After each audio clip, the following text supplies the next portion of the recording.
Hello Tube Dwellers and welcome, I'm the Arcadean, and today we are looking at what is possibly my favorite update so far in Duel Links, the Ranked Rewards update.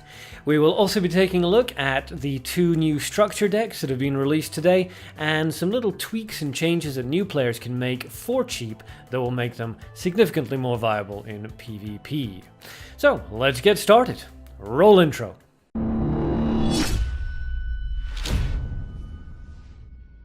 Alright, first things first, the ranked reward changes. Now, prior to this update, there was no real point to climbing ranked arena beyond bragging rights, testing out your decks against high-level opponents, and a handful of gems. However, the update today has changed things considerably. There are quite a few little changes that have been made, and you can read those for yourself on the patch notes, but the major change that I am absolutely loving is the addition of special tickets. So, as you can see from here, as you gain cumulative victories, and that's cumulative, not consecutive, so you don't need to win, 30 in a row, you just need to win 30 or whatever.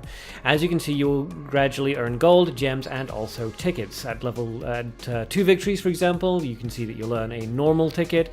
At 5 victories, a glossy normal ticket, and so on and so forth. So rare at 20, glossy rare at 40, SR at 30, and a glossy SR at 100. These tickets can then be cashed in the game itself for a number of cards. So you have the normal cards that you can cash in the tickets for, the rare cards that you can cash in the tickets for, and the SR cards. Now these cards are cards that the legendary duelists will drop from the gate, which is fantastic because as you can see here, Econ is one of them. Now for players like myself who have spent like 20,000 tickets or more, I think it must be at this point, and have not gotten a single Econ yet, here we go. And for those of you who prefer the dragon-orientated decks and haven't managed to get Champion's Vigilance, boom! Champion's Vigilance! Woo! So you can get these LD drop cards now guaranteed just by getting a certain number of wins in the PvP arena, which is fantastic. Now, if you're worried about not getting 100 victories, because you're going to get up into the gold and the platinum and it's going to start slowing down, you can manipulate these. If you have a very strong deck, what you can do is you can fight your way up in rookie or bronze, and then when you get to the top, just deliberately lose until you back down the bottom, and then just start again, lose, start again, lose, start again. That will make it much quicker if all you're interested in doing is just very quickly farming some of these cards. However, given that you only need 100 victories, that's just a little over 3 victories every day, and I think most people should be able to deal with that. Even if you're an absolute beginner, 3 victories a day should not be completely beyond the realms of possibility. So I'm absolutely loving this update. I just adore it. I'm finally going to get my econs. I'm so excited. So let me know what you guys think down in the description box below. Up next, we will take a look at the new structure decks. There's some really interesting cards in both of them. Nothing completely meta-defining, but some pretty interesting stuff.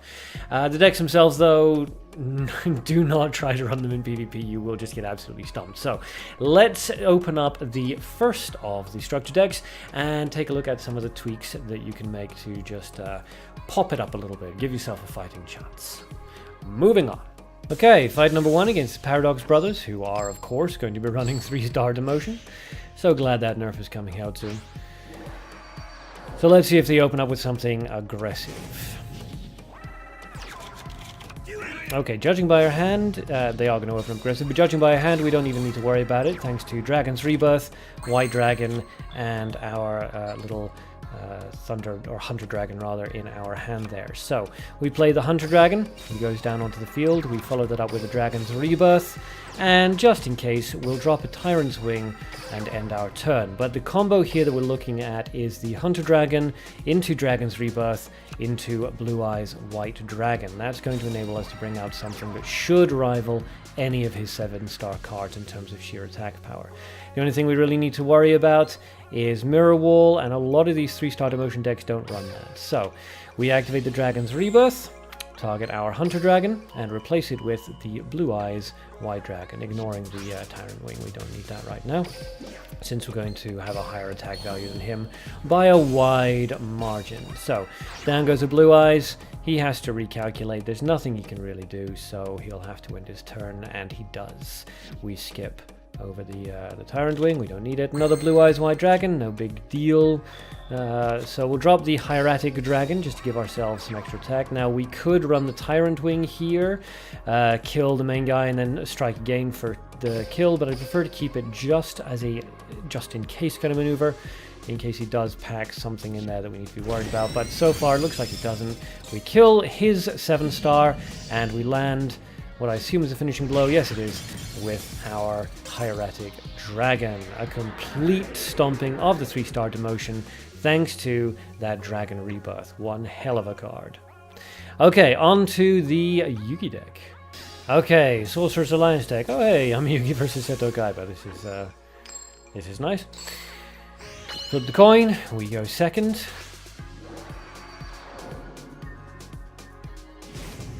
Power of Dark. Now, will he be running peak performance? He's not, so we have to assume a beatdown deck. We open with a fairly decent hand here with the Soul Rope and the Adhesive Trap, as well as our Neo Swordsman and a Wild Tornado, so that's pretty good as well. We'll drop Neo Swordsman onto the field. He goes up to 1900s. Drop the Adhesive Trap because we're worried about dragon decks. Wild Tornado and Rope of Life.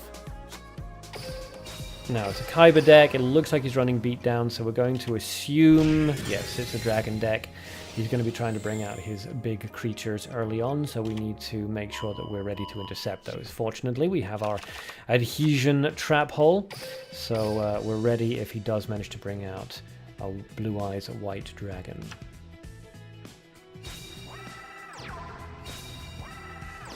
Okay, he's opening with another one of his summoners. Obviously, he doesn't have any Kid Moto Dragons or anything in there. We'll bring out the Maiden of Macabre. Now, he may have a Mirror Wall in there. Let's find out. So we'll open with, we'll run Neo because I don't want to march the Maiden of Macabre into a Mirror Wall, which, yeah, as we can see, is what he has. So never mind. But we want to keep the Maiden of Macabre alive if possible because we want her to keep boosting her attack value with her special ability.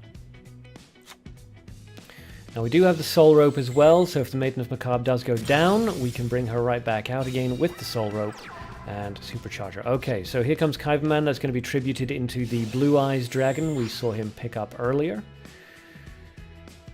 There it is. Well, a single card can stand up to this. Except for Adhesion Trap Hole. Haha! Now he may have a Champion's Vigilance, but he doesn't. Haha. Good. Alright, so we don't need to worry too much about that. He puts his little summoner into defensive position. We get another Maiden of Macabre. That's fine. We'll play that out onto the field. Now he could have another Mirror Wall or a Michizure or something, but let's hope not.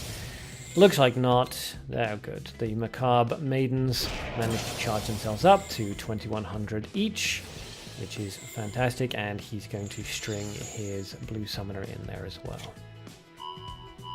Another Blue Eyes White Dragon comes out into his hand. We don't need to worry too much about that. We do have ways around it if he does manage to bring out another one.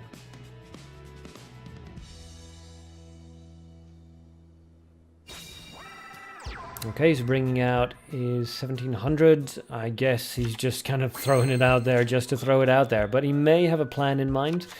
So let's drop the Magical Undertaker and battle.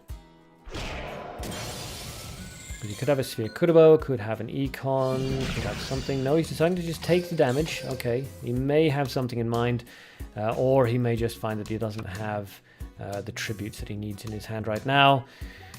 I'm a little bit worried about that card on the field, so we'll just set the Adhesion Trap Hole and we'll bring out Trance because, hey, why not? It's one of Yugi's main cards. So, on the off chance he doesn't have any nasty little surprises, and he doesn't, we finish the match with Trance. Always lovely.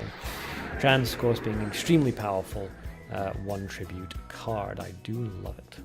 So there we go, 2 structure decks, a slight tweak to each to give you a fighting chance in the PvP arena, which will in turn get you those sweet, sweet tickets.